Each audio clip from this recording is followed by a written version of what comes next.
Just like bleeding clots, the bonus is here and they're bringing the attack. Time to panic and bursting and rot.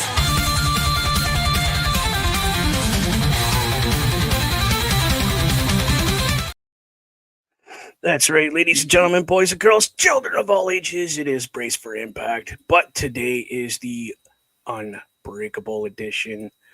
Again, I am Bubba Duke, your host with the most, and my sidekick over here is from the Chris Parrish podcast. He is Chris Parrish. How you doing tonight, buddy? I'm doing well. Tonight, I say tonight like we're doing an actual Impact. And I'm like, dude, it's noon my time. And Yeah, 10 yours?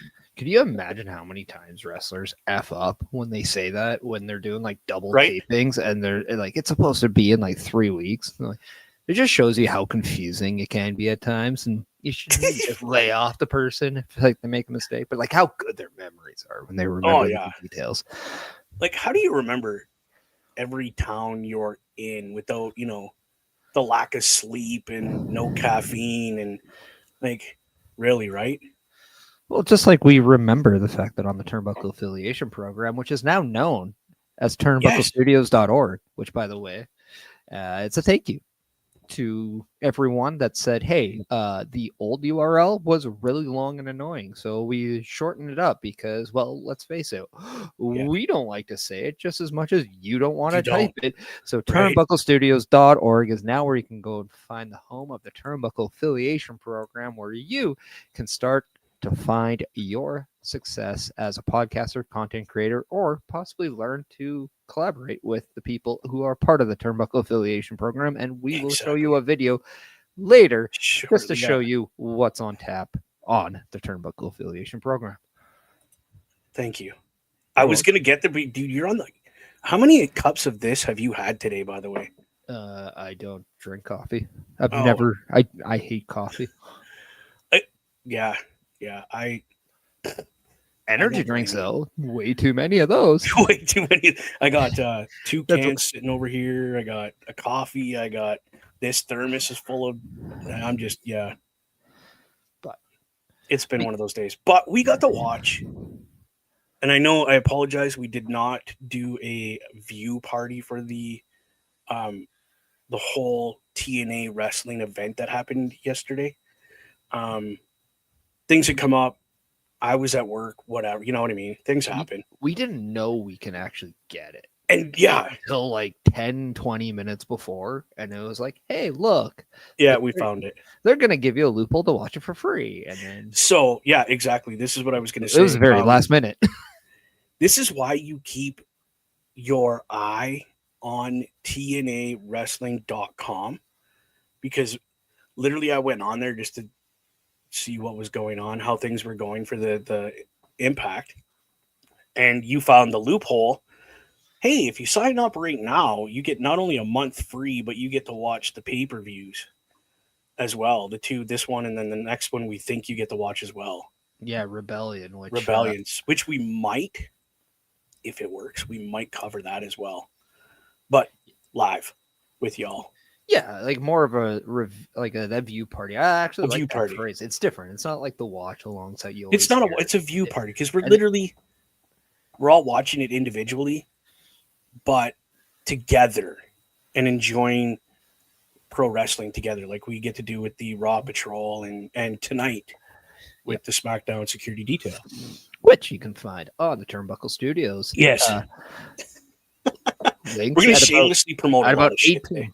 Yeah, I mean, well, it's also very early in the morning, so yeah, for you, it's noon. I still have my breakfast sitting. This show's even done before. I would normally do my show. Yeah, right. So there you go. It's only 10 minutes, but still. just shows. Okay, let's dive into this amazing pay-per-view, Unbreakable. Um, our first match that we're gonna cover, because it was incredible, was this match with our two champions, Joe Henry, Masha Slamovich, Frankie Kazarian, and Tessa Blanchard. Um, this match, dude, opened the show. No. That didn't open the show. I thought it did. I can't remember No, which one opened because no, I was so involved in everything. No, it was one no. of the Yeah, it was the Eric Young, JDC, and yeah. Sorry. Well, let's go to the one that opened the show. Let's do. yeah, Zachary Wentz versus JDC from the system and Eric Young. They opened the show because they had both the international championship triple threats to open. Yes, I forgot about that. Yeah. Again, it might be a little off from the card because I didn't have a pen and paper to write things down. And again, being last minute, didn't have time to prepare. This match though, with these three gentlemen, holy cow! Zach was not much of a factor in this match to speak of. Yes, he had his spots. He put in his spots, as I like to call it, and did good. I mean, at one point, I honestly thought he might have pulled it out. Yeah, like he definitely had his moments early on and kind of throughout the match where Yeah, he was getting those high risk moves in, and that was kind of his way to make sure he took away from, or not take away, but like you're facing two very larger individuals in JDC and Eric yes, in comparison to him. Now, yeah, we all know that Eric Young, former TNA world champion, we all know JDC, the artist formerly known as Fandango. But now these guys have something to prove in the system, right? So they're on a mission to make sure they're winning. Oh, yeah. They're getting gold just like Moose because they've had that internal meeting where, you know, if things don't get better, things are going to come in. And then you have Eric Young, who's on a mission to prove himself, especially with the interactions with Steve Macklin as of late. And we'll get to Steve Macklin later. So for Zachary Wentz, he really needed to get that high flying, that rapid offense off, and he did. But because of the experience from JDC and Eric Young, that was really kept in control.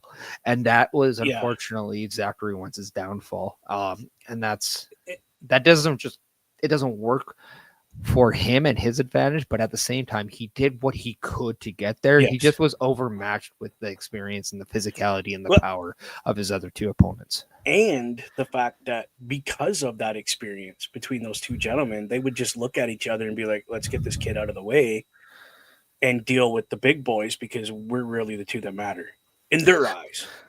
Well, the thing is, up a couple times, like and that really shows because they also don't want to get just. It's a respect for what Zachary Wentz is capable of doing. He can 100%. Hit you from anywhere and everywhere, just at a lightning speed. Yeah. So you want to make sure that that's controlled because the worst variable that you can't really control is that manipulating variable, right? And they want to control that manipulating variable and like just kind of get that away. That might be a little too scientific for people, and I get it. It's too early in the morning. We're talking wrestling, sure, but that's funny. At the same time, it's just one of those where Eric Young he definitely was in control of this match early on throughout the whole match. He understood that his best chance of winning was probably making sure Zachary Wentz was, he jumped off stuff, he fell down, right? Not falling on you, but he fell to the ground. He crashed and burned, as they say. Yes. JDC was his biggest physical threat, but the best or the worst unknown threat was definitely Zachary Wentz, and Eric Young did that very well when he was able to capitalize with his pile driver.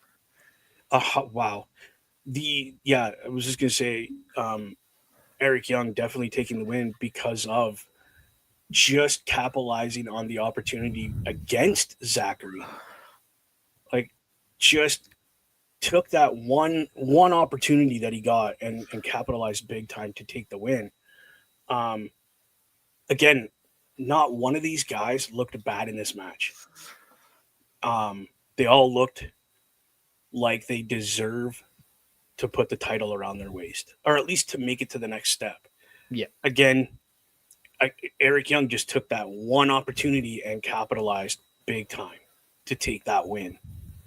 Um, I'm very proud that he got the win. I did call before the match started. I thought Eric Young might take this.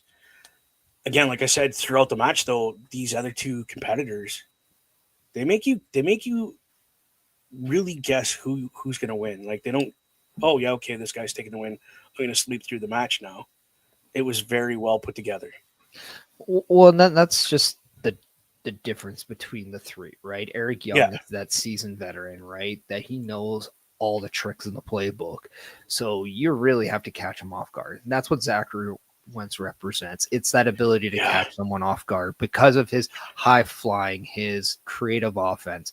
And then you have JDC, who's just more that slimy kind of guy who adapts on the fly at all right. times, and Very heel. he might be tricky to put down, but when you can, that's impressive. But at the same time, he's going to be that bump in the road throughout the entire journey. And yeah, Yeah. like it was a good match. It was a good opener. And then Eric Young was able to identify the crash and burn of Zachary Wentz, get him up for that pile driver. When he Right. plants you with the pile driver, it's lights out. JDC was just. He was outside, and he was just outside for too long. That allowed Eric Young Yeah. to get the 1-2-3. He tried to make it back into the ring, but it was just a minute too late. Like the Yeah. ref had just hit the three, and he was sliding in to grab, and it was you could see the disappointment in his face. Hey Joe, Joe, how's it going, buddy? um, you have to wonder now what's next with JDC and the system, because now this is one system member who did not capitalize in the Right, ability yeah. to capture a championship. So you now have to wonder what's in store now in the system with JDC failing to capitalize on the international championship. Exactly. So I don't have the exact graphic, but I do have this one that we already know AJ Francis made his way in. Now we know Yeah. that it's going to be AJ and Eric Young making their way to that final match for that coveted international championship.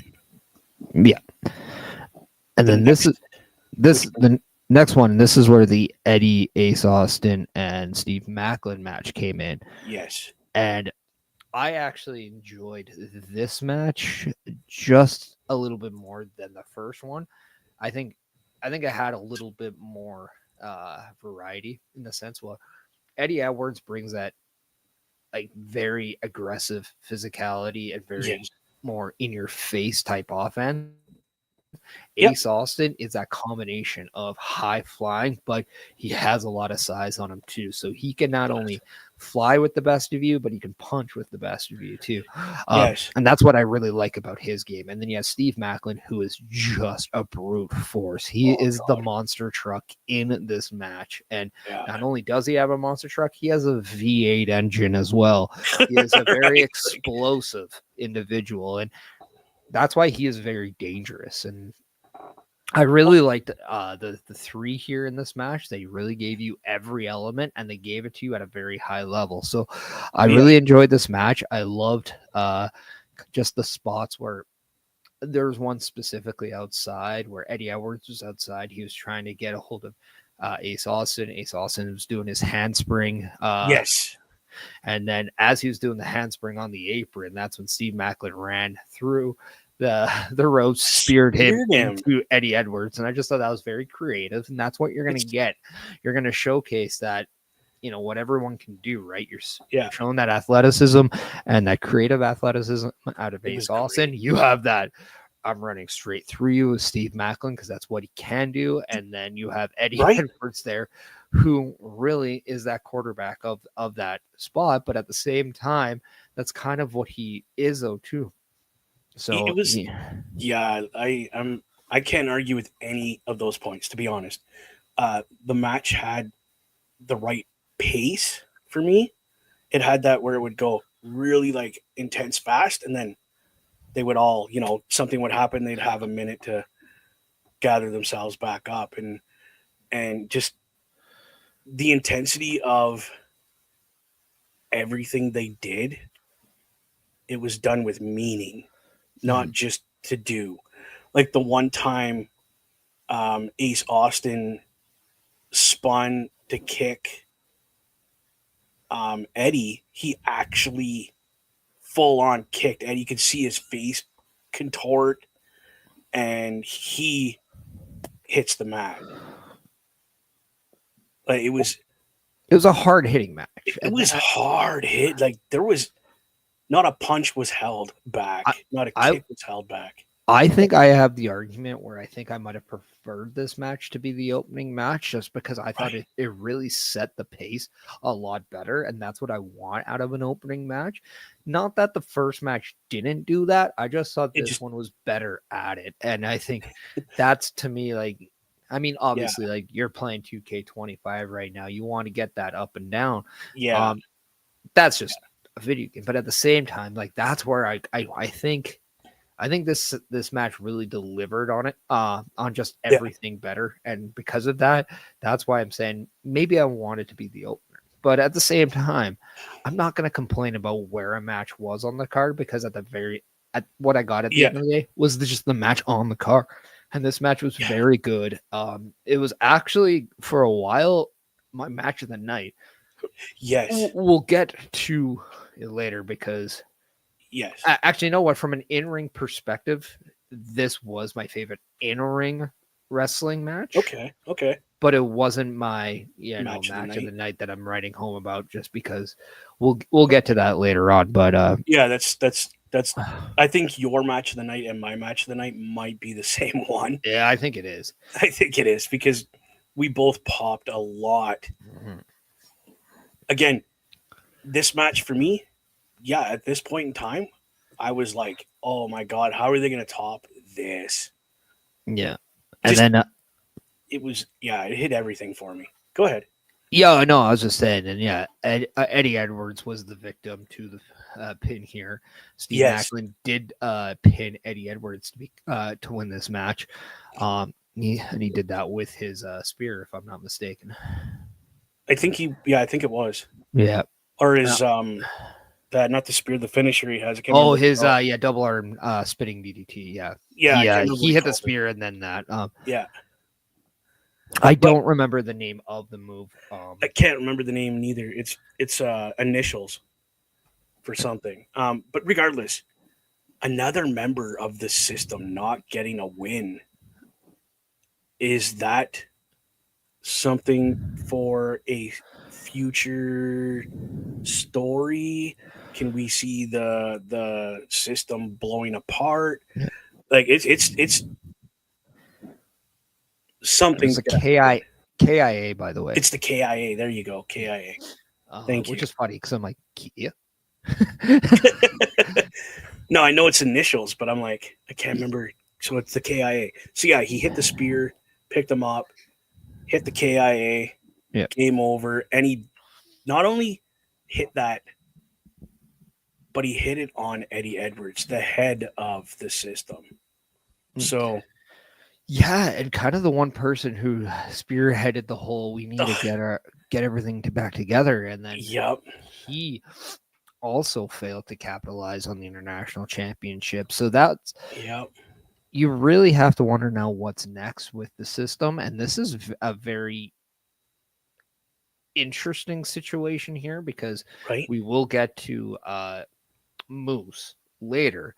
But you have to really keep your eyes now on the system, on what they do, because they cannot be just a one-man show with Moose being the only champion. No. Something's going to have to change, and I'm very intrigued to see what happens. I'm beyond the point of like, what happens next? You know what I mean? Like, but What we do now know is that later tonight, yes, in the main event for that Yes. international championship to crown the inaugural international championship, it will be AJ Francis versus Steve Macklin versus Eric Young. And that is What a now the match. finals of that international championship tournament. Yes, So it is. that sets the stage, and but yeah, no thought. Just final thoughts on this match before I think we get Before we, to that yeah, 6-man match, which was next. um, this match, I am happy, and I called again. I called Steve Macklin Yeah. winning this match when I found out that that's who he was wrestling. Because I'm a huge Steve Macklin man. Because I had a bit of time in the military, so I relate to the guy. Yeah. Um, but all in all, it like you. I feel if this would have been the opening match to set the tone, I don't think it would have changed a whole lot in the pay per view, but it would have just set that tone to a different level. Not that I care where it was on the card; it could have been dead last, and I still would have been like, "This was epic." Um, I'm happy. I'm happy I got to see these three guys. Ace Austin is kind of new to me. I'm loving everything the guy's doing right now. Eddie, I've known Eddie for years now. Well, and then that's something to take out. Like Ace Austin did not get pinned, Yeah, did not factor into the finish here at all. Very similar to JDC in the opening match. So it's interesting to see yeah, what these guys have next because they didn't win, but they also but they didn't lose. technically like lose the match. Now Yeah, they are a loser because of the fact they don't well, win. But what I like with Ace Austin, though, just been the fact that he is now doing all this by himself. He's now as a singles competitor. right. So seeing how he's still kind of figuring things out on his own in this journey, Yes. it's very fun to watch. But also the fact that he did not factor into this decision makes me kind of curious to see. Maybe there are plans down the road for him and a singles championship. Right. But at the same time, this is why you got to watch the show because you just never know. Well, that's the thing, right? That's why we call this brace for impact. Because you never know what's going to happen on that program. They could tell you one thing, and the complete opposite happen. But I agree, Ace. We had this discussion when you were on Brace for Impact with us. Who is Ace Austin without Chris Bay? Where does he go? What's he do? Where do you put the guy? Because you had all these tag team aspirations, and they just disappeared. Yeah. So having him involved in this new title, I think personally, is great for Ace Austin. It gives him a goal. It gives him something to focus on instead of all the boohoo. My tag team partner's gone. What do I do? Yeah, and the only aspect is if he's not going to be a part of that international championship, the only other one I can think of would be the X division. X division, totally, And totally. One of those two titles for this man. He yeah, takes it to a whole new level. yeah, but I mean, at the end of the day, we're both on the agreement. Watching this kind of Yes, rise of Ace Austin as a singles competitor is something you want to keep your eye on. Just like this next matchup, the 6-man tag team match of the Hardys and Mike yes. Santana taking on Mustafa Ali and Nick and Ryan Nemeth. Nick and his brother. That's we like to joke around. We don't know his real name. He's Nick Nemes's brother.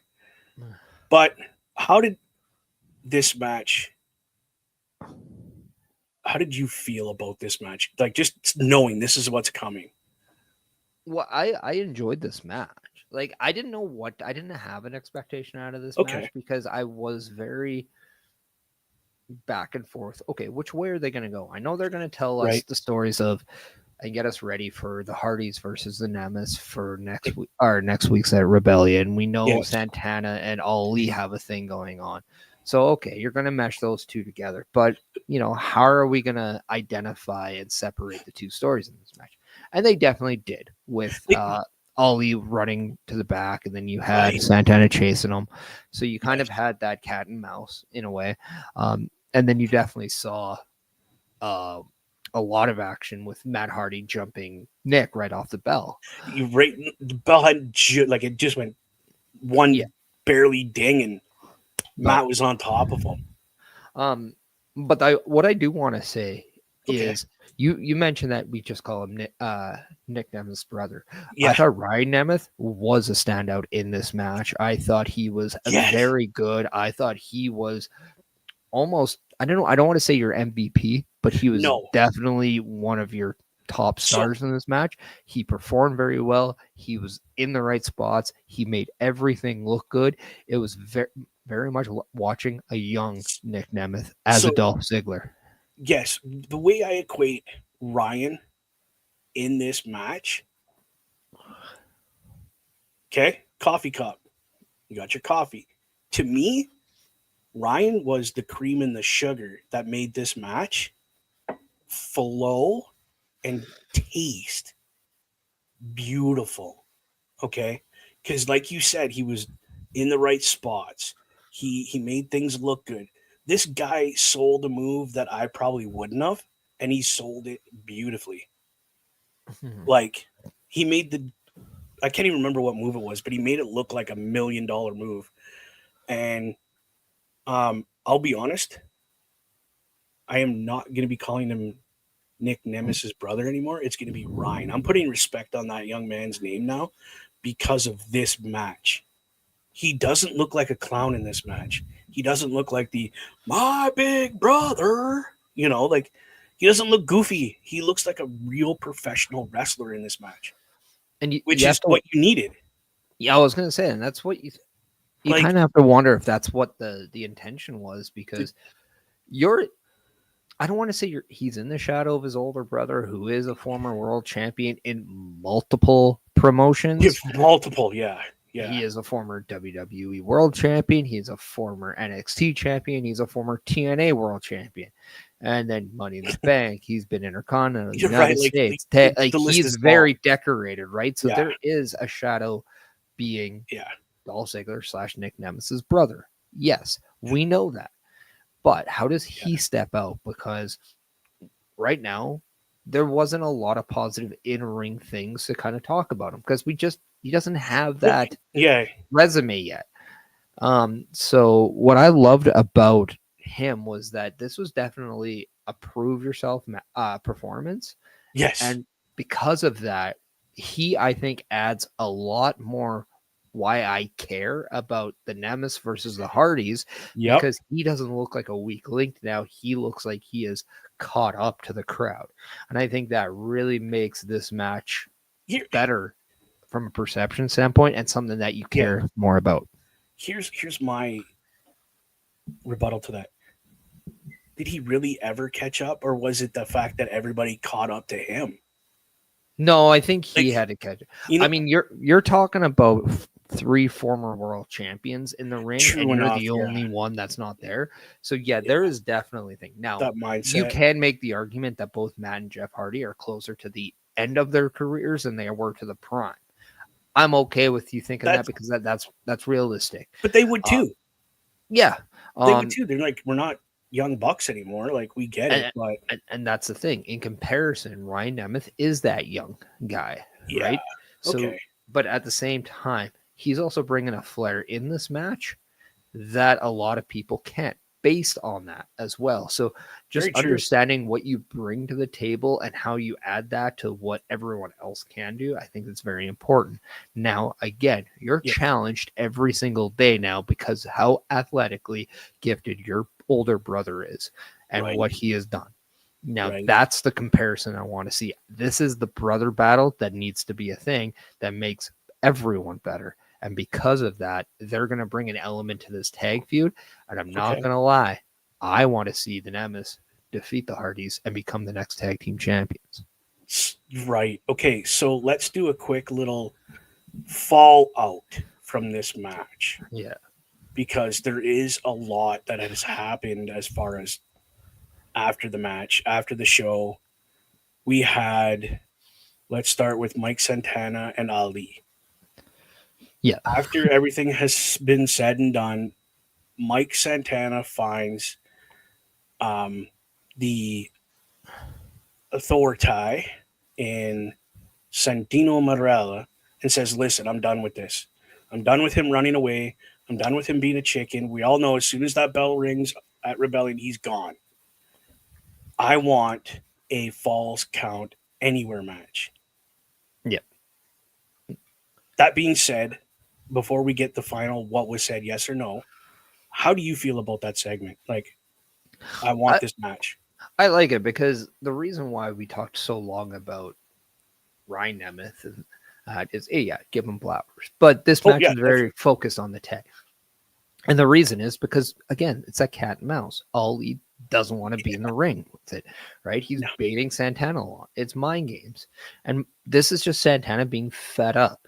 And I yeah. like that because all he wants to do is get his hands around Ali and he wants to beat the everlasting Oh piss yeah. out of him. Oh And yeah. we see that. I think this is very good to give you the anger and the excitement, but also the whole, why do Okay. I want to ride with Santana feel? And that's because Santana has not taken his step off the gas pedal. All he's Oh doing no. right now is taking turn after turn after turn. And what we want to see Santana Yeah. now do is drive through that wall and get back on track. And his Yeah. final destination is now Mustafa Ali at Rebellion. With the falls count anywhere match. Yes. Our director of authority, our DOA, has said, "I agree, Mike, it's official." Boom, we got that match. And then at the end, we had a beautiful segment with the Nemes brothers, Ryan and Nick. And Ryan has received a card, which is all pretty. It's got lots of colors on it. It says open. But of course, Ryan being Ryan and being silly, he had it upside down. Yeah. So his brother turned it for him. Here you go. Open at your own peril, kind of thing. They opened it, and then we had a nice video of That was Matt. actually that's actually at the very end. Yeah, it was the very last thing. Yeah. Yeah, before they left for the night. Um, it was really cool because Matt comes on and says, "We're not meeting in LA for Rebellion. You are coming to the Hardy compound for our match." And that was it. Um, this whole segment to me is one of the reasons I, in the first place, started watching TNA because they were doing a lot of this stuff back in the day. These cool little segments and, piecing puzzles together for the storyline. To me, this was just that quintessential what happens next with these tag team guys, and this is it. How did you feel about this whole segment? Well, I find it threefold. One, like what I Okay. love about just to kind of ducktail off the end of the Ali and Santana thing. Now Okay. you have a match there that you know what you're going to get. It's an all-out end-out brawl. Yeah. That's going to go everywhere and anywhere. Yeah. So that's an element of rebellion now to watch. Okay, now how do we separate this tag match Yes. or the Nemesis versus the Hardys?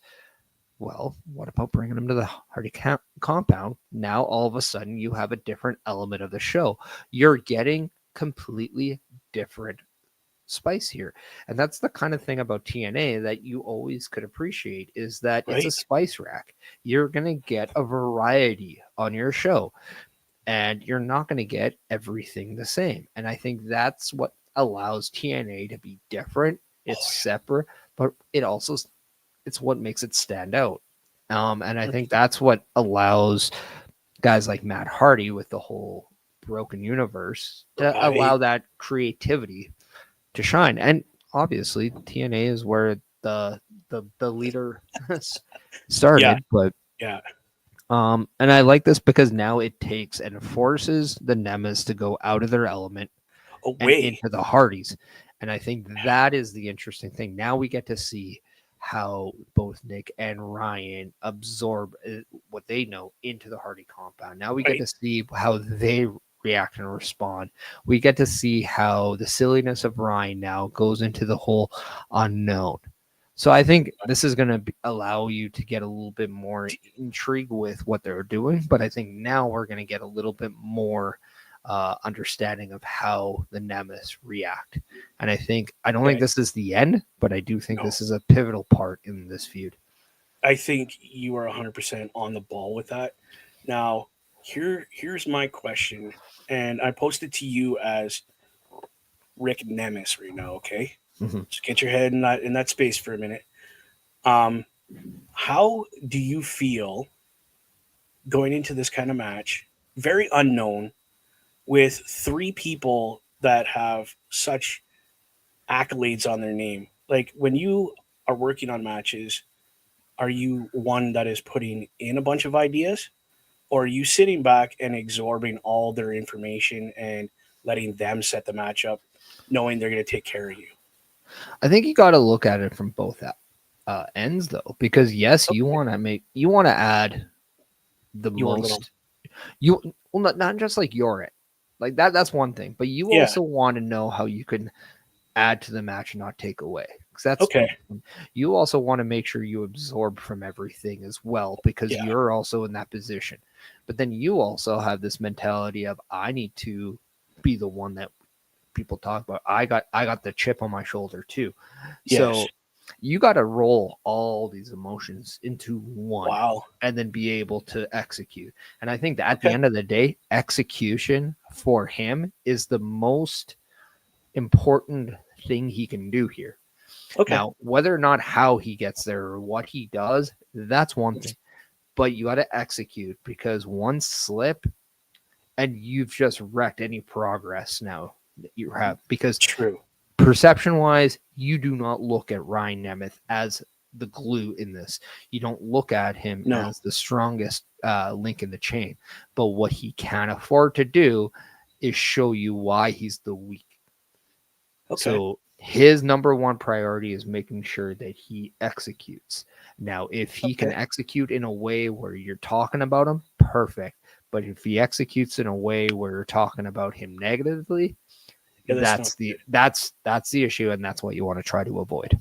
Okay, so I mean, that makes perfect sense. I mean, now that thinking, ask that question, listen to what you were saying, yeah, it makes perfect sense why he would be like, I'm giving a little bit of everything and taking a lot to make sure I do my job properly and make us all look good together. And here's the way I think a lot of people like watching it and to think, okay, like what does he have to do? That's the perception from the viewer, right? Yeah, But yeah, as the performer, you have to know that he doesn't look at himself. He probably does not look at himself as the weakling. He looks at himself as a professional that belongs, and that is the right yeah, mindset, right? Because now he wants to know, okay, I belong. I'm just not decorated like them. That's fine. That's not the thing, but I no, belong. So how does he add it? And so I think yeah, that's just the difference of perception from a viewer and the performer. But at the end of the day, you got to make sure you're putting every reason out there to make the match and make the segment better. If yeah, you're going out there and you're being criticized or the person that made it worse, that's not it's good when good. you don't have Good. the perception of being a Yeah, top guy. I get it. That's you're not wrong. How do we see this match at Rebellion? How do you think it's going to be the Hardys retaining, or do you see the Nemes brothers taking those titles to continue a feud I wouldn't mind seeing the Nemesis have a plan and going into the Hardy compound with a and solid plan? doing what everybody thinks they can't do, and that's walk out on their own validity with Yeah, the tag straps and say, you know what, we walked into your compound and we took the titles. So it's like exactly. it's just another reason why the Nemesis are better than the Hardys. I don't want to see it kind of have as a shift, because we see them very, very, very huge amount of times where the Hardys win at the compound. Oh yeah, it's. I don't think they've lost a match at the compound against other people. I want to see the Hardys lose. And I want to see them question it, because at that point, now all of a sudden the Hardys are 10 times more relatable when they're out of their element, when they think their element is their strength. I want to see what happens when they have to doubt that, because that just adds a little bit more flair to the relatability of the Hardys. Because if you're an older guy, you can relate to when you get older. Things are just aren't the same. But with the Nemesis, now all of a sudden you give them validity with their ego, with the words they speak, and their confidence and their brass. Their arrogance. Now all of a sudden that brings you more heat, and now you want to see the Hardys get those titles back. Yeah. Okay. That, you know what? I'm going to leave it at that, because that is the perfect way to end that. I'm not going to disagree. Thank you. Let's go on to the... Well, before we get to the next match, there is a the... graphic there that we don't have because we did not expect this. No, it was last minute. And that was a Moose Open Challenge. Yes. Which Sydney Akeem, the artist formerly known as Reggie from WWE, is the one who answered that open challenge. We don't have a graphic for it, so that's why I wanted to make sure that was, because in order that is what happened. That's the order, yeah, right. Yeah. I was taken back by this, to be honest, because Moose was not on the card. It was supposed to be his night off, rest for Rebellion, because you have a big match at Rebellion. Excuse me. Now you knew the opponent. I had no clue who the guy was, to be honest. So I'll let you take this one off the hop, and then I'll give my opinion. Yeah, I think this match was there just for kind of, I don't know, like don't say it, because this match wasn't anything to write home about, but at the same time, you knew what you got out of it, because this was that fun match. We talked when I was on Brace for Impact just a couple weeks ago. Yes. We had that fun match, right, with Cody Deaner and Moose, I believe, right? And this was very much a similar thing of that. You knew Moose wasn't going to lose, but what you wanted to see, okay, what does Sydney Akeem do in this match? And I think he showed everyone what he's capable of doing. I just don't know if he really showed everybody why he should be a threat down the road. There's definitely room for growth there. And if you enjoyed watching what he tried to do, and we know that he's athletic. If you've seen his work in the past, you know he's athletic. He knows he can flip. He can move. Yes. But it just didn't feel he executed that perfectly in this match. And I think this was an opportunity that he had. I'm not going to say he missed the boat on the opportunity. Okay. But I just don't think he was sailing in the right direction of where he needed to go. Okay. And because of that, I don't know if you are now building your interest in him, but you aren't forgetting about him because you saw flashes. You saw that potential. Yes. And because of that, I'm given time to watch him grow. I'm not going to write him off because I'm patient with wrestling. But at the end of the day, this is not a match I want to see again, because I do think Moose is just that there's a gap between these two that unless the story brings it back, there's no reason to go back to it. 100%. Yeah, it's not something you're going to write home to mom about. No, it wasn't. But side notes and footnotes, this guy put up a good fight. He tried. Again, Moose just being Moose. The name suits the guy. He is a moose in that ring. Like, you got to be something so much bigger or quicker, or something has to be different to dethrone Moose at this point. As far as the high flying, dude, that was cool. Some of the moves he did, epic.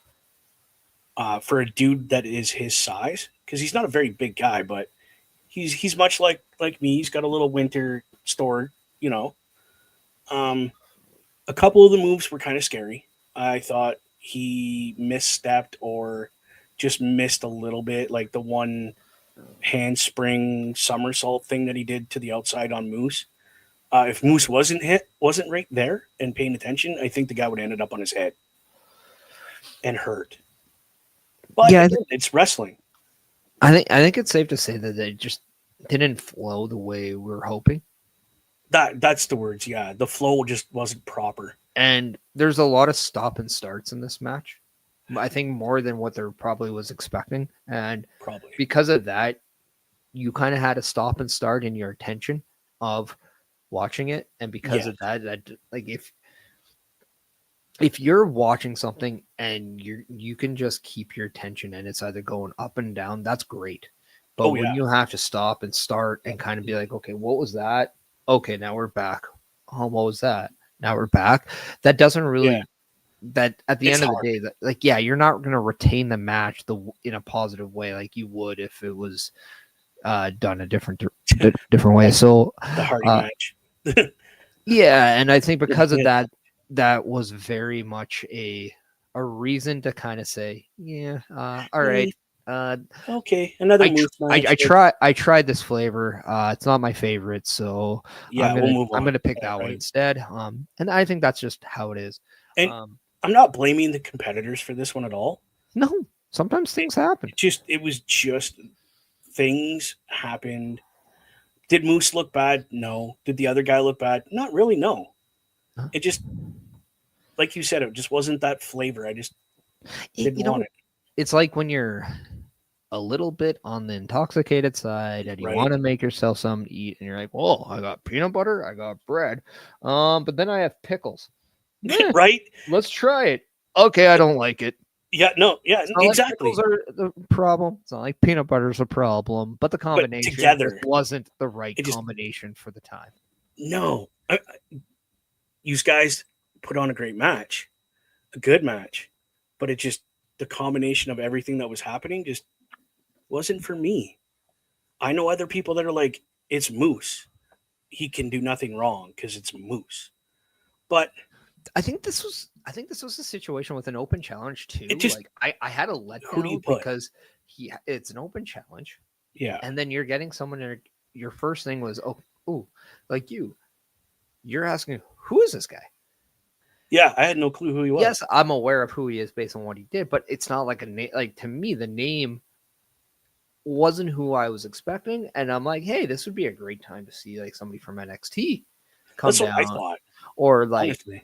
maybe somebody returning. Like to me, I thought this would have honestly, unless we got what we got later on. Yeah. This was a great time for like bring me Elijah. Dude, why not? Right? I think it's a missed opportunity.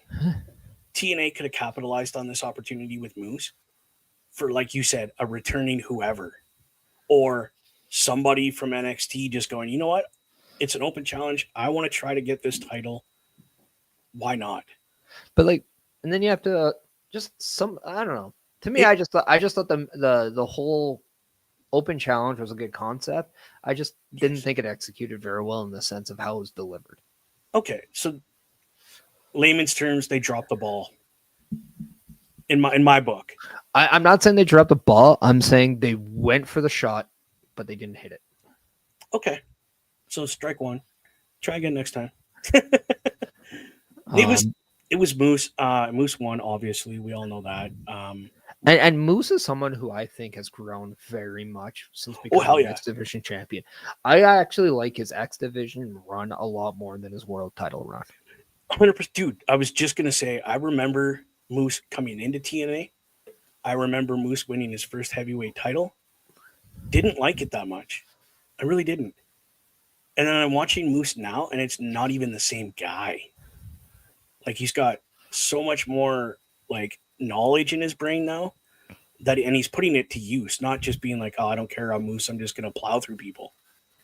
No, he's being more ring aware, more crowd aware. And it's beautiful to watch. Yeah. Beautiful to watch. And I think this was a time now where we talked. I did mention about Elijah, but we got that Elijah segment. Did we? No, I thought that was after this title Frankie Tasha match. Tessa. Well, I don't know. I don't know when it was, but yeah, we had. Let's just talk about that because it was a good moment. Yeah, like it doesn't wreck any. The No, let's momentum go. or anything. But no. I mean, what I loved is that he himself has an open challenge coming out now. Right. These open challengers are just out of the rain. Randy Orton has one on Mania, apparently. Right. Moose just had one. Now Elijah's doing one, but he also gave us a little bit of a song, and he kind of retorted that Yeah. the open challenge is for anybody in any promotion and any shape of life. So maybe this is priming you for that open challenge to be whoever. Yeah. Personally, this would be very intriguing if they gave us a blast from his past in any way. do you not remember his former gimmick? And then who one Kevin Owens may have thought was his little brother? Yep. I wouldn't mind some Ezekiel coming out. This would be funny.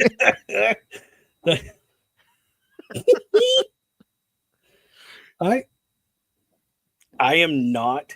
If saying- LA Knight wants to come down dressed as Ezekiel, I am all for it. I would be all over it. I would, dude. Not gonna Wouldn't that be happen, funny? but it would be funny. I highly doubt it would happen, but we're allowed to put that out in the universe. Hey, LA Knight, for one night, bro. I mean, Pick it back up. To be fair, Rebellion is after WrestleMania. I don't see It LA is. Knight keeping his championship. It Neither could do I. happen. So Neither, but even if he has the US title, who cares? Just for one night, come have fun. I mean, I will also say this: is this not the right opportunity to bring back for one night AJ Styles? Holy snapper doodles. That would be epic. That place would explode if AJ Styles showed back up to TNA. Like, yeah. That'd be like Triple H getting back in the ring. Yeah, and that might not ever happen. I don't. No, think it's it'll not ever going happen. to. He's already said he can't because of he's got a pacemaker and shit now, right? But AJ Styles has said like him going back to TNA will happen eventually. Yeah. No. The best part is how why much not he now? hated his TNA theme song, but then he has to go back to it for that one night. So it's kind of ironic. That's the thing, right? If you're going to go back to a place like that, go back full out. Do your theme song. If you could still get your gear, wear that old gear, and just come out and have fun with it. But I think this is now what's awesome about the whole open endingness of the open challenge that Elijah put out. Yes. Is he said anybody, any promotion. He doesn't care. It might not even be NXT or WWE. It could be New Japan. It could be right. Dragon Gate. It could be. It Wouldn't could be me. Who knows? I don't know. We finished the show and Parrish gets a call. Hey, so Elijah wants to know. Give me the ticket. I'm there, bro. Yeah. But what if what if it was anybody? You know what I mean? Well, and that's just it. What if it's the gentleman that is gonna end his contract in New Japan? Can't remember his name now. You're thinking Jeff Cobb? No, not Cobb. He just ended his Naito. contract. Naito. There you But go. his contract is not done until May, so it's still past this. But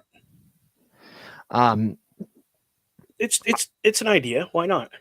How about Bishop Dyer or okay. I don't remember what name he's going at in the Indies, but the artist formerly known as the modern day Maharaja, Jinder Mahal. Ooh, what if he shows up? Because it's been a hot minute since he's been in TNA, no? Yeah, it's been a while. Yeah. I wouldn't mind him, especially if we haven't seen him in a while. Man, has holy. Especially if he brought back that whole group that he had, oh god, that'd be cool. Yeah, the Bollywood Boys and yeah. I can't remember what his group was called, but the Bollywood Boys and all that stuff. Yeah, I don't think they had a name. I don't think they did neither. I think they just were together. That would be an interesting concept, though. Either way, I think this open challenge is going to be done right. Yeah. And it's going to be done good. But so good for him for putting that challenge out there. yeah. Which one do we want to go to next? Well, this I'm now saving brings my us, match of the night for last. This now brings us to the champs versus challenger match, and that is Joe Hendry and Masha Slamovich taking on Frankie Kazarian and Tessa Blanchard, the TNA World Heavyweight Champion and the TNA Knockout Champion, taking on Frankie Kazarian, one of two competitors for Joe Hendry at Rebellion, the other being Ethan Page, and Masha Slamovich going up against her Rebellion opponent in Tessa Blanchard. This is, Do you want to take this one first? Because for me, this was well done. This was a very, very good match. And no, it wasn't the main event because obviously they're crowning your first ever international champion. That's going to be your main event. But I thought this match featuring both champions was very good. The questions was, is Joe Hendry good in this match? Is his shoulder good? What is his health status going into this?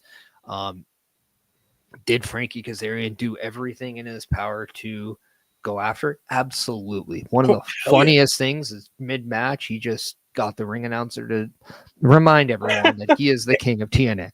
The middle of the match. He stops the whole match. He goes, hey, yeah. Remind everybody, king of TNA. And we're just like, did he really just do this? And like, what a heel move. Yeah. The one thing about this match that was very well done to me was the use of the intergender. We did see, and it had a lot with Frankie Kazarian using it to get heat for himself, and then we're seeing Masha Slamovich get her own upcoming to it. There was even a part in this where you almost forgot it was guy and girl versus guy and girl because they had the format of just a regular tag match. When you were seeing Frankie Kazarian and Masha Slamovich in the ring, they had a double down and they're going for the hot tag. Frankie Kazarian takes out to Tessa Blanchard. Yeah. And then you're seeing Masha Slamovich reach out to take Joe Hendry, and you're like, are we going to get Hendry versus Blanchard?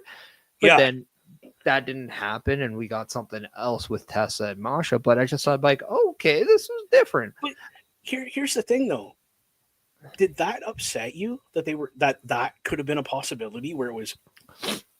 It didn't upset me, but I was just taken back because it's not what I was expecting. Right. And because of that, I think that's what I appreciated a little bit more. They made your mind kind of go different ways.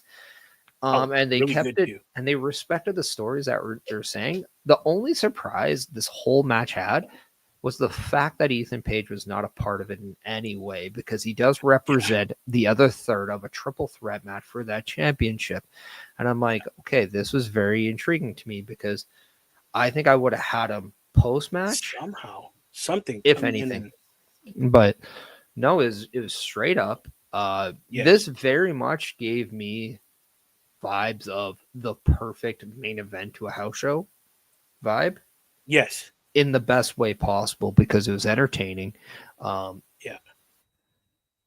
Hendry didn't seem out of place in this match. In fact, I love the fact it was a tag match, so he didn't have to go over the top. He didn't have to. Masha Slamovich and Tessa Blanchard was just fire in this entire time. I want to see that match more than anything now. Yes. They've sold me on these two matches at Rebellion, especially Masha and Tessa, because holy, they like the minute they got the tags to get into the ring to the minute they tagged out, it was go.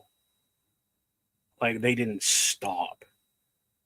And the intensity of the match, dude, it was, I'm sold 100% on watching Rebellion just for that match now. Really. And that's going to be interesting, because I do think that the triple threat for the title is going to be the main, but I wouldn't be surprised. I wouldn't be surprised if Tessa and Masha are as well. I did say when we were watching this, I fully expect Tessa Blanchard to win the Knockouts title. Yeah, I'm not disagreeing with you. She just has that intensity. There's something about her. There is Yeah, truly something about her. There is something about her that I want to see her. I still want to see her and yeah, Charlotte Flair in the ring yeah, at yeah. some You said point. that too last night, and you're like, how I I, awesome would it I be? want to see this tandem together. Oh, 100%. Could you imagine the chaos that those two heel women would put the tag division in? Like, that's chaos, Just a 2-woman power trip. I want to see that. right? Like, and what do you call that tag team? Because they're both their dads are original members of the Four Horsemen. I think they can be. Like, Uh, what do you call the two? You can't call them the horsewomen because I mean just that's call, been used. just call them the diamonds in the rough, or like or un, uncut gems, or something like that. I mean, Either they're way, I mean, but something around because you have the diamond. Like they both have diamond kind of yeah, circling kind of their things, right? Like, yeah. so I mean, no, you can do that. You can do something about like the fact that they're the daughters of Four Horsemen members. Yep. Um, I wouldn't go for Four Horsewomen because of obviously there's only 2 of them. There's So only two of them. Yeah. yeah, I mean, But regardless, I'm 100% behind that idea. And Trips, if you're listening, I would look into that. Have them kind of do something together. I think I'm not saying I have forgotten about the stuff with Tessa Blanchard, But but it's yeah, I'm no longer clouding my perception of Tessa Blanchard with that. yeah. I'm kind of the same way. I've kind of when she came back, I was like, okay, I will give her the opportunity to prove that this is a new Tessa Blanchard. That what happened was truly a mistake. Let's move forward. But no, I'm not forgetting that it happened. No, it So, happened. You can't. But but regardless, yeah, that being um, said, go ahead. Sorry, I didn't mean to cut you off. no, and I also just like her tenacity of getting in there. There is no fear. There is just one way she goes, and that's as hard as possible. And I think that's Yeah, great. People forget that yes, she was a former TNA World Heavyweight Champion, not she was. knockouts, not just knockouts champion. Yeah. No, she defeated Sammy Callahan for that TNA World Title. And I Um, had said that or sorry, the Impact World Title. the Impact World title at that point, but I had said, holy crap, look at her go at Joe Henry. And that's Yeah. when you pointed out, well, dude, she was the Impact champion at one time. I'm like, dude, I forgot about that. Um, and that's something too. Like I think a lot of people kind of gloss over, and I think I kind of in that weird way kind of wanted to see Tessa Blanchard kind of go after Joe Hendry a little bit because I wanted to see how that would have affect Joe Hendry. Yeah, because But then he's another. there's also parts in that match where I was expecting Frankie Kazarian to kind of hide behind Tessa Blanchard a little bit Right, too, right. and he did a little, but not really that much. Teased it. He teased it at the one time and Yeah. it was again Frankie being Frankie, listening to the crowd and reading how the match is going, played up to that. Oh, I'm going to hide behind the woman for a minute, Yeah. and then took advantage of that. And but hey, all in all, I will tell you, this is like so close second place for my match of the night. This Yeah. close. Well, especially too when we had the attempt of Tessa and Frankie going for a double team, Yes, and that was that good. worked against them. Ended up Frankie clotheslining Tessa, taking Tessa out of the equation. Now Totally out. Masha's out of the equation, and that allowed Joe Hendry Yes. to pick up the win over Frankie Kazarian and kind of get that momentum boost heading into their triple threat. Now knowing, hey, I pinned you, I can beat you, and you didn't think I was 100%. Well, guess With what? the hurt wing. Yeah. Yeah, if I'm Yeah. not 100%, it's still better than whatever Then you you're gave me. 100%. So Yeah. that's now a mental edge for Joe Hendry, and I think that's a really good momentum pusher going into Yes. Rebellion and going into this Thursday for Impact. So 100%. I liked how everything went in this match, dude. Like we had double teams, we had the guys going against the girls. And again, I'm gonna. You know what? We gotta quit saying that. Guys and girls, guys and girls. Um, they're professional wrestlers. There was a professional wrestling match with four individuals that was absolutely. They kicked the door down. Well, I Now, mean, they identified why they're champions, right? Like why there's yeah, I the mean, two it was titles there. great. So, Let's go. yeah, Next. and then but this was a great kind of okay. They brought everything back up, and you're just like, okay, this is awesome. The crowd interaction with Joe Hendry is second to none. Yeah. But the next match that we have, well, the crowd's going to be interacted in the holy why, like why are they doing this to themselves type of situation? Because Yeah. we got in a barbed wire match, Mance Warner versus Sammy Callahan, barbed wire massacre, Yeah. and yeah, That this was- match was. Yes, hardcore is not my thing, No. but you cannot take away the sheer determination of beating each other up, hurting everyone, the creative offense, God, yeah.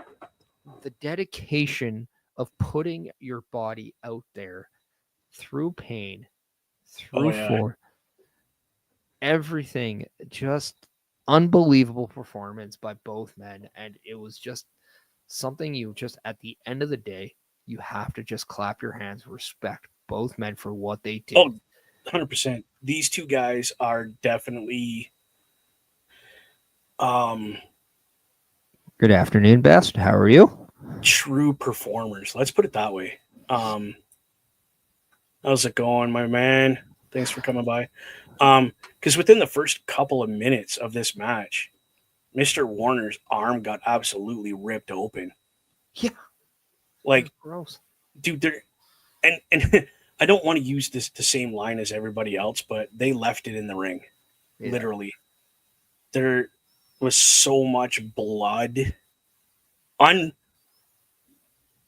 It wasn't unintended, but it was unintended. That much. Like he literally left a gash probably an inch long, probably an inch deep in his bicep right here, like right on the top of your arm right here. Yeah. And the doctor at one point literally took paper towel and taped it to Warner's arm to try to slow the bleeding down because Warner did not want to quit. He's like, no, we are finishing this match.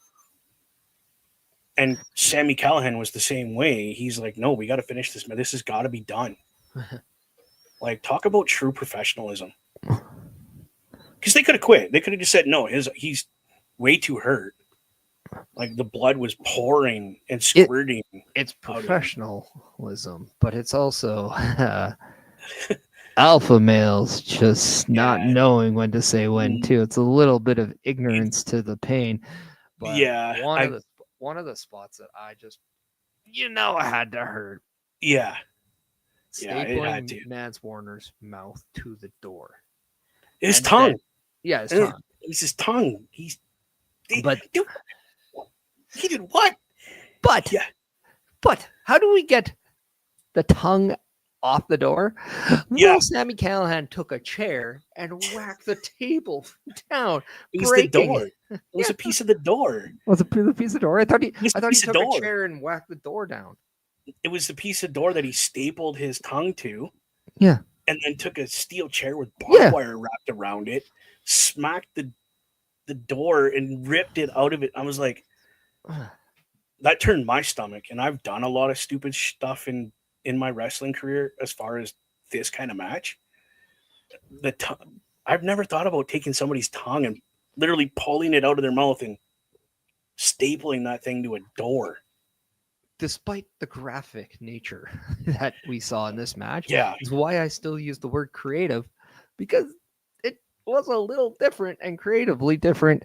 So you have to give it up to them in that aspect. And Best, going to be an insane weekend for sure.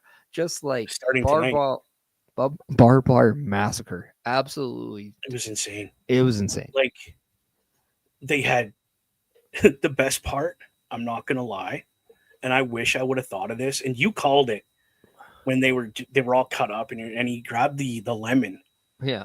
and you're like, oh, dude, that's like rubbing salt into the wound. And he just took a big rip of it and poured it over top of Warner. But then 2 minutes later, doesn't he pull out a bag of salt? Yeah, and we all thought that was tax earlier, but I it's thought just it a was bag tax of or salt. glass. Yeah. So it's I'm like, like, if the lemon juice wasn't enough, listen to that. to, Let's like, throw pour- salt in it. just to give you the ultimate sting that unfortunately we won't see at the Hall of Fame. Oh, Yeah, no, you gotta actually put salt in the wound. And yeah. the best part is it was Sammy trying to do it to Man. Man's low blows Sammy, takes Yeah. the bag, and then just dumps all in his face where he has Where he's all gashes. cut up in Yeah. his forehead and the top, because they put a screwdriver and a nail in the top of each other's heads. And Which was a very creative double down because they both hit each other with those at the same time. Yeah. And they just, very creative. It was I just mean- different. You got, and that's the thing. You have to give it up to them for their creativity. It was different. It stood alone. I think just the essence of what TNA was always about, being different, executing things in a different fashion, but then also standing out. And because of it, that's what this match really was on this card. It was something different. It was something executed completely just different from what everything else you saw, but it stands out based on what you saw. I know you can't see it, but just talking about this match, the hair, and I have goosebumps. Everything's just standing up. Just recalling this match in my head. Yeah, the no die in these two guys is incredible. Like I would love to see these two guys in like a last man standing or a I quit match, because I don't think either one of them have those two words in their vocabulary. I quit. No, I don't think they do. Well, you'd have to think Monsters Ball would have to be the actual finale of this if this match itself wasn't that. And I say that because we did see Sami Callihan pick up the victory in this match. We did. Yeah, barely. Normally that does indicate when the good guy gets that win in a big match like this, it's over. However, crazier things have happened. We've seen we are talking TNA, people. We just said executed differently. So yeah, this is why it's the match of the night, to be honest, for me. Oh, this match definitely was. Hands down, because the difference of it, the execution of the match, the pace wasn't super fast, but it wasn't slow. It was very consistent.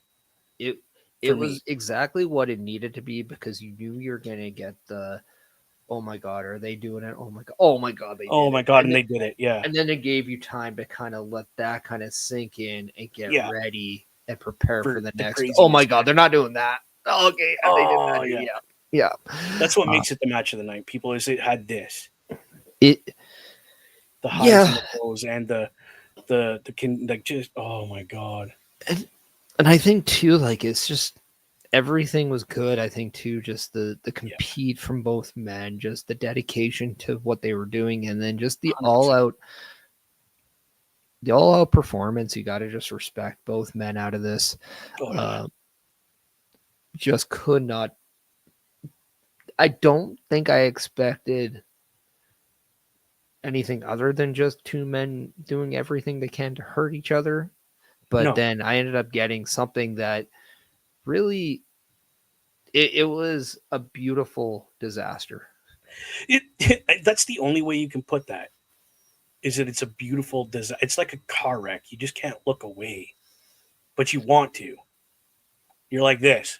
I'm not looking, but you're looking. You know? It's like, I know it's bad, but why is the car shaped that? Well, I why just have to like see it to believe it, kind of a thing. Yeah. But if you missed this match, I encourage you to find it somewhere on YouTube. Go back on the TNA Plus archives and watch this match. It is a work of art, as far as I'm concerned, because I'm a ex wrestler. I did the backyard wrestling. I did extreme stuff. This match is beautiful. I loved it. That's why I Yeah. got my match of the night. Not gonna lie. Yeah, and I think that's kind of the right thing. Like it's but I Yeah, don't know. I'm very unsure of where everyone like what everyone's gonna do next. Like what's in store now for the next free like everyone now. Like yeah. Like, do they continue this? Do they go on to do something is it- different? That's gonna be the intrigue to all this.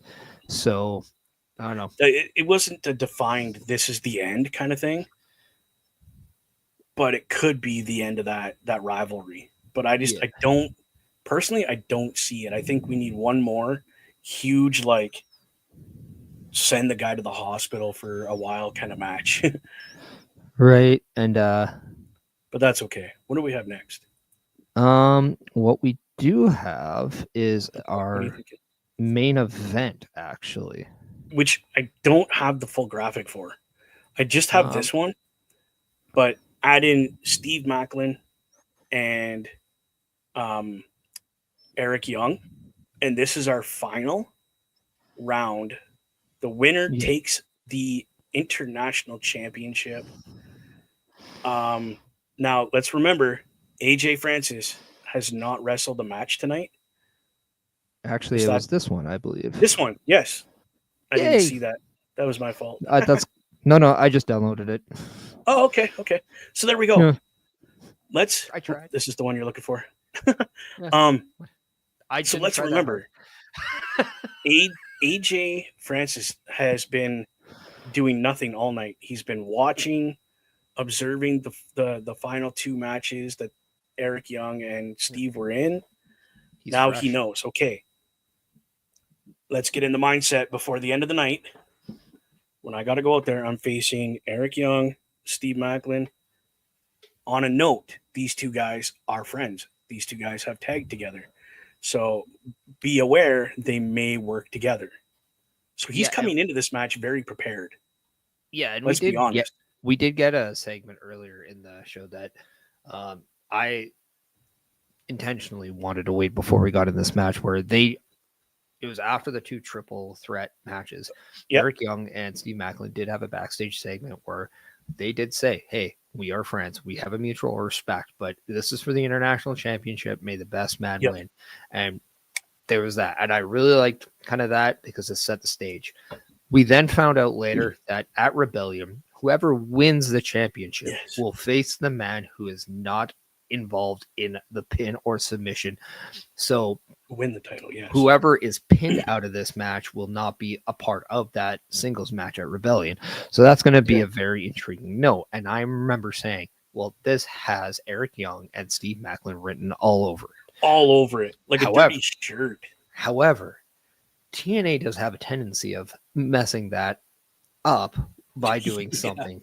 And that's why it was very intriguing because, again, there's a reason to why AJ Francis has not been in a match yet Yes. tonight. So it's like, is he going to take advantage? Because he has not looked terrible very No. often in TNA, whether it's situation, story wise, even in their in ring. So Yes.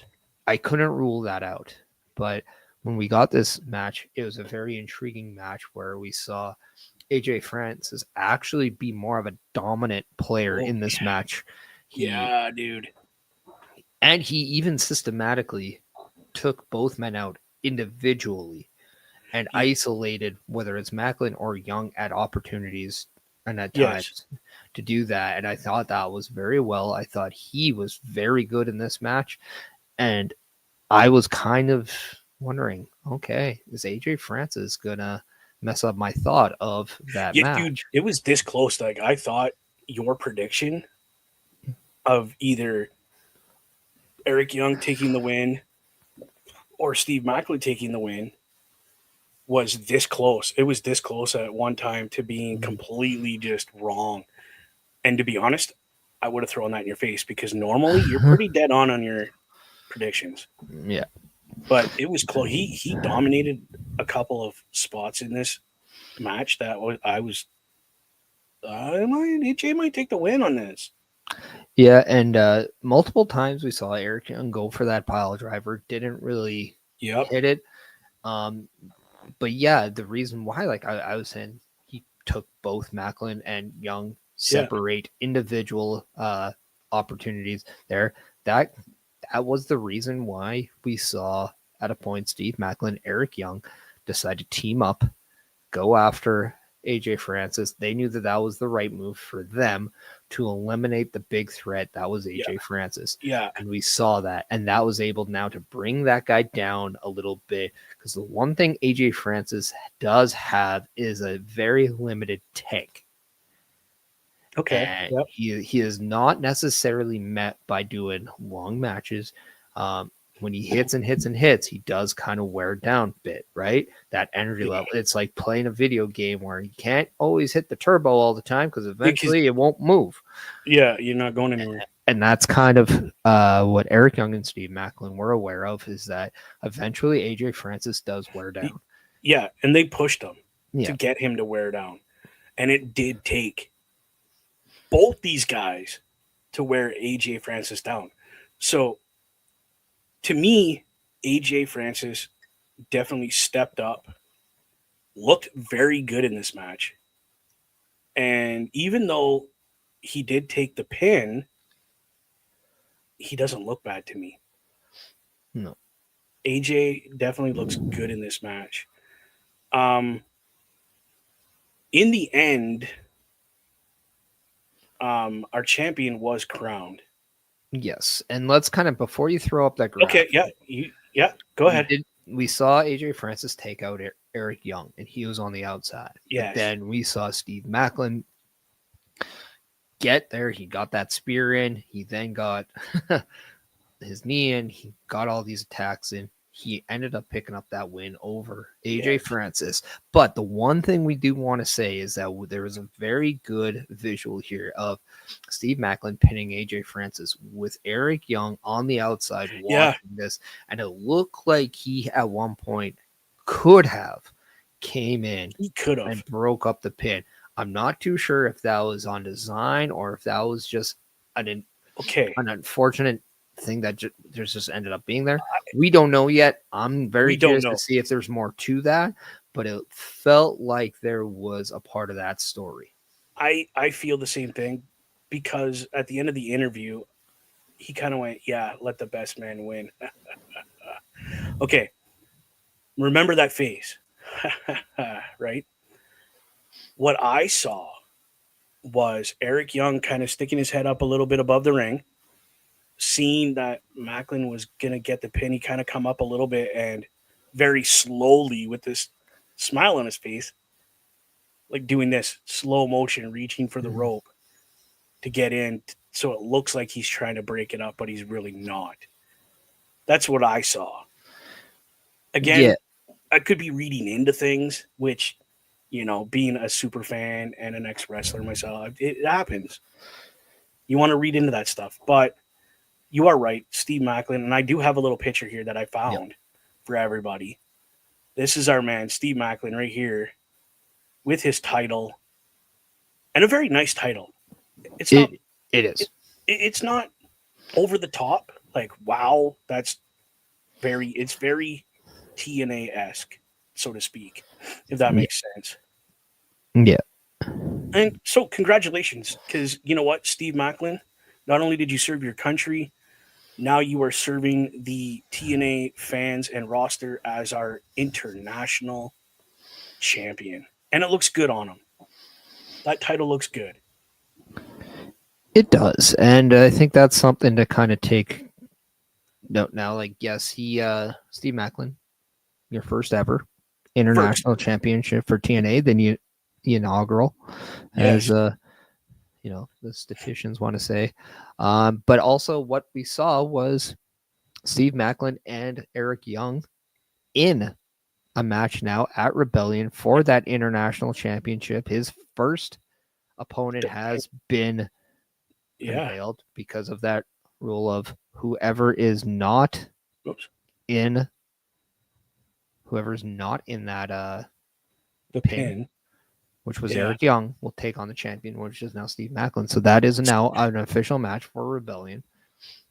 Again, that feeds into the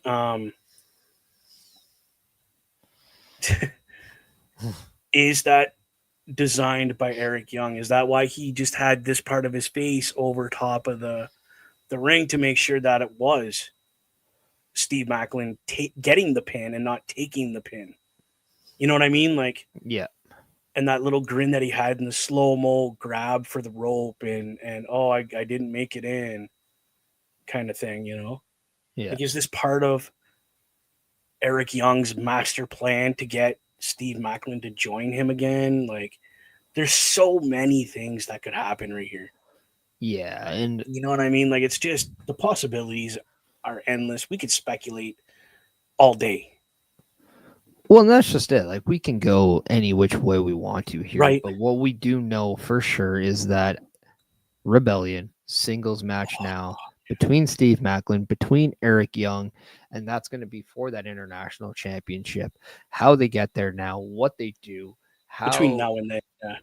yeah, and is anything more going to come out to it? Are we going to see any involvement from anybody else, like the Northern Armory? Like, are we going to see them in there? That remains to be seen because we didn't see them all night, and that's something that we No, have to we point didn't. out. We didn't see them in No. either match that Eric Young was in. So it's going to Not be once. very intriguing to see if they play a part in the singles match at Rebellion. But Or they just stay backstage and do what they're told and not get involved. And Eric Young just proves that he is that better wrestler and wins that title. Or he loses because Steve Macklin's just a great champion. yeah. I mean, the possibilities, like you said, are endless on this story that we're being told between these four gentlemen, technically, because Yeah. the tag team of the Northern Armory is involved. But I give TNA credit for the two matches that Young was involved in. It was just Young that came out to the ring. There was no sidekicks. There was no shenanigans. Again, I think it was because of the nature of these matches and who and what they were paying tribute to with these, that it was best to leave it just 3-on-3, no interference, don't taint the memory kind of thing. Let's do it honor, which TNA is great for when they have these kind of things where it's in tribute to or in honor of. All the rules and fair play is in line. We don't have outside interference. We don't have managers coming in and swaying the match. Like, did we have a manager out there messing around a little bit? We had, yes, we had We had Steph DeLander in the from Barbed the Wire system, Massacre. But then we also had, Alicia Edwards for Eddie but it Edwards. wasn't. And But they didn't sway the match. no, not at all. And the one That thing was we the best do part. the one thing we do actually have to say is at one point we saw Victoria Crawford, formerly known as Alicia Fox. Yes. We gloss all over that, but yeah, she also Yeah. she was sitting front row. She even tried to get involved in Masha Slamovich. Yes. Yes. Um, This is the thing, but they didn't sway the match. It No. was just a nice little bit, a nice little add to the match. You didn't take from it, you added to it, which was beautiful, especially in these three-way matches for this title. yeah, It was perfectly done. Um, Again, the tribute to the history of TNA with these triple threat match, it was incredible. Because the original match was, um, Daniels, was it AJ, and Joe. AJ? Pardon me, Christopher Daniels, AJ Styles, Samoa Joe. and Simone Joe. Yeah. So that's who they were paying tribute to with these Yeah. matches for the international championship, which I absolutely loved. They did that because it referenced TNA history. Well, yeah, and it's considered to be one of the greatest, if not the greatest, TNA match of all times. Which is funny. It's definitely one of the most viewed, downloaded Yes, match. it So is. Popular. Well, okay, so Very just the popular. throwback, just the the history there. Yes. So it was definitely a great moment, definitely a great thing, and another great moment that we did not have not mentioned yet is at one point we did see Ace Austin come out. Yes, I was kind of leaving that to last because it was Yeah, kind of the cherry for me on top of this whole Unbreakable pay-per-view, which, like you said, it was a very beautiful moment. We had, like you said, Ace Austin come out and address the crowd, um, and introduce somebody to the crowd. I'll let you take it from there. I didn't mean to cut you off. I'm sorry. Oh no. I'm excited about this part. I did it. It gets my happies going. Yeah, and just a feel good Yeah. moment here where we had Ace Austin come out and he brought out Chris Bay, his former partner, his one of his best friend, as he said. Go ahead. Not former partner, it's just still his No, partner. Just they're partners. Yeah, brings out Chris Bay, who is walking, who does Yeah. come out. He addresses the audience. He does give them that, hope that he is still who he always was. These situations have just changed, but Yeah. it was great to see Chris Bay back. He addressed the TNA crowd for the first time since he broke his neck. Yes. So yeah, just a really good feel good moment here, and Exactly. it was nothing more than just giving the fans hope. See, here's one statement that was made. There will be T-shirts coming out on TNAmerch.com that say "Bay leave." Yeah. It was a statement that was made from a fan to him, and he goes, "You know what? I'm taking that. That's going to be my next T-shirt. I Bay leave." So let's keep an eye out for those on TNAmerch.com, because I believe that purchasing that T-shirt, much like going to the site that he has for sponsoring him and helping him, those purchases of those T-shirts will go directly to him, Mhm. the proceeds. So let's check that out for sure. Yeah, it was definitely a feel good moment, bro. Like, I have only seen a few of his matches. I was kind of just getting into the whole Chris Bay character, the storylines and where they were going as a tag team, and then the accident happened, and we may never see him in a ring again, ever. No, but luckily we do get to see him again, and that is Yes. the takeaway here. And I yeah, think he makes the ball. his in ring career is in jeopardy. It might not ever continue, but his life still gets to He go, still gets to live. Yeah. and that is more important. Which just shows everyone that yes, we say brace for impact, but he truly is unbreakable.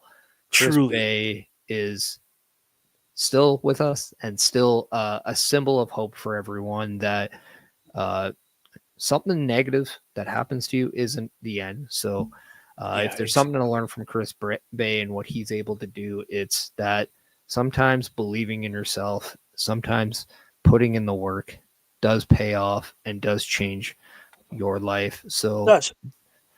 He gave a very beautiful speech too. Yeah, a very good. Beautiful.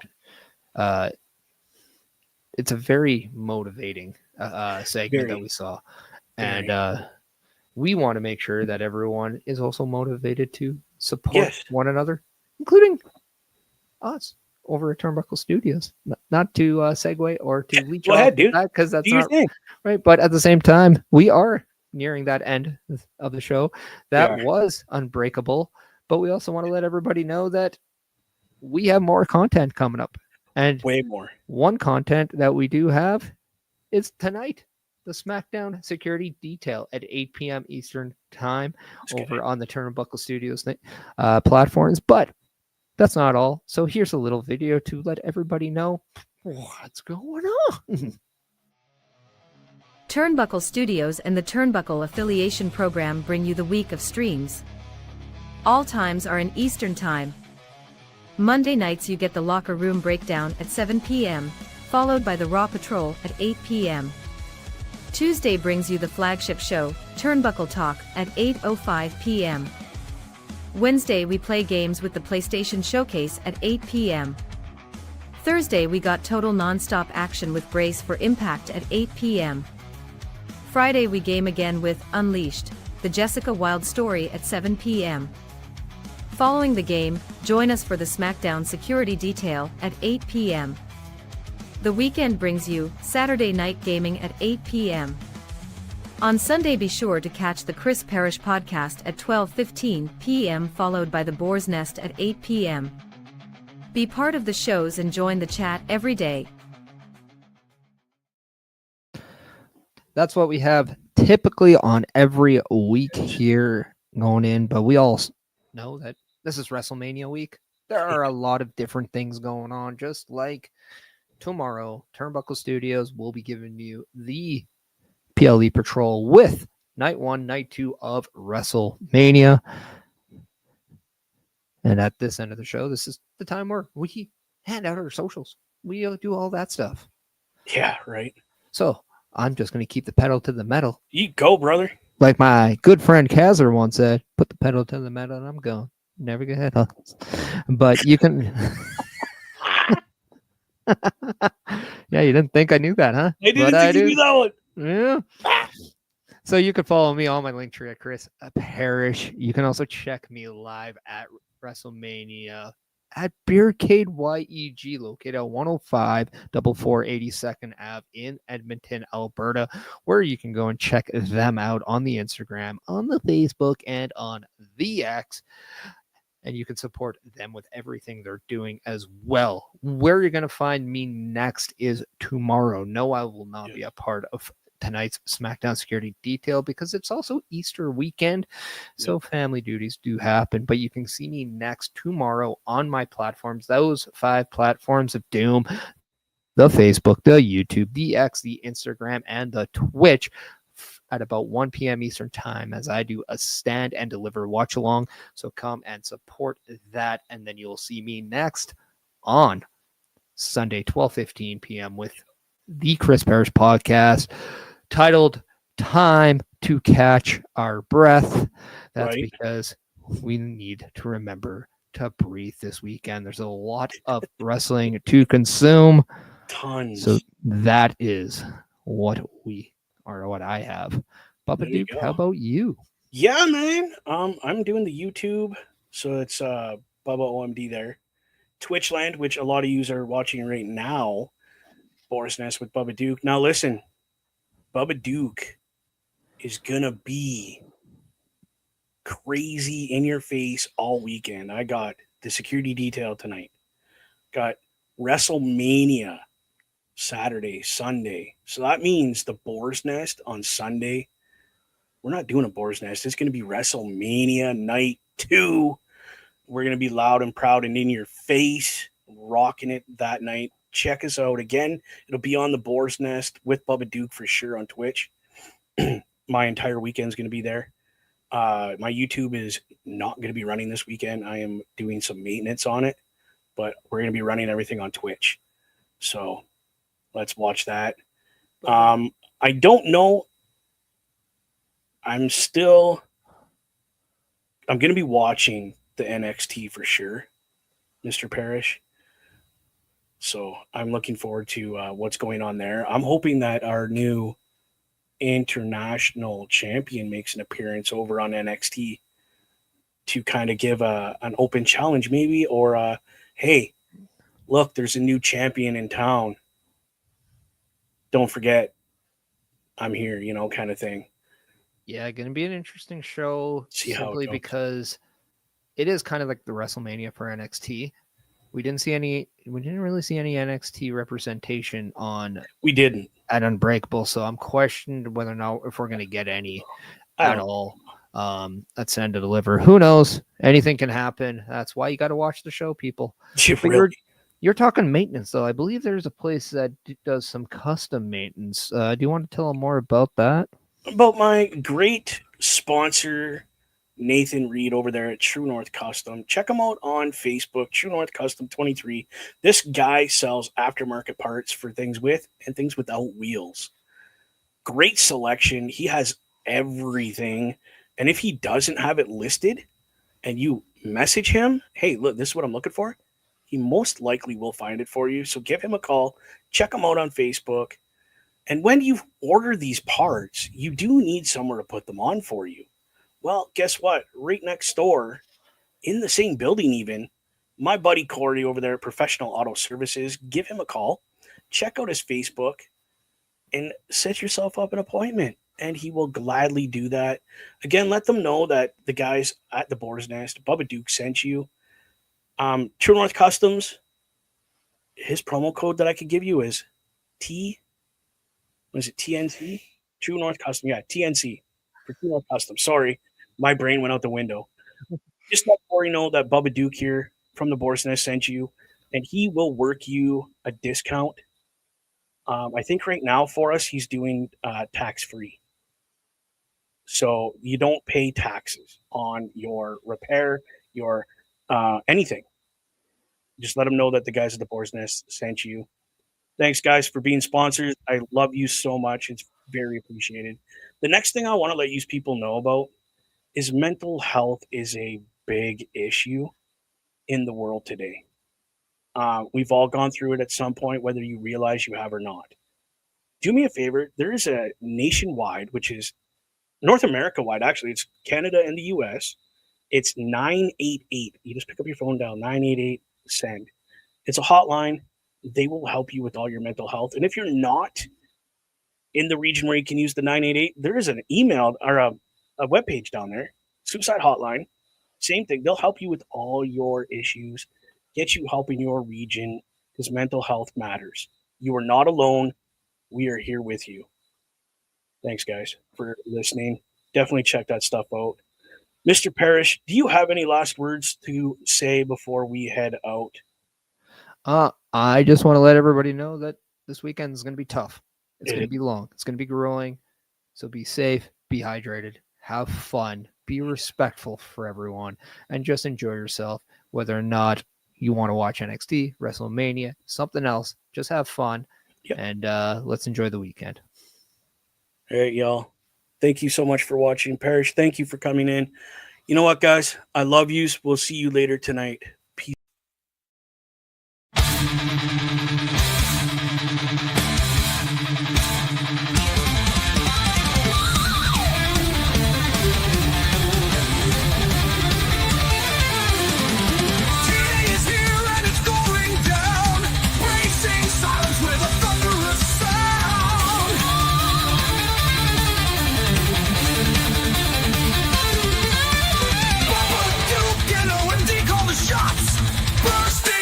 Just like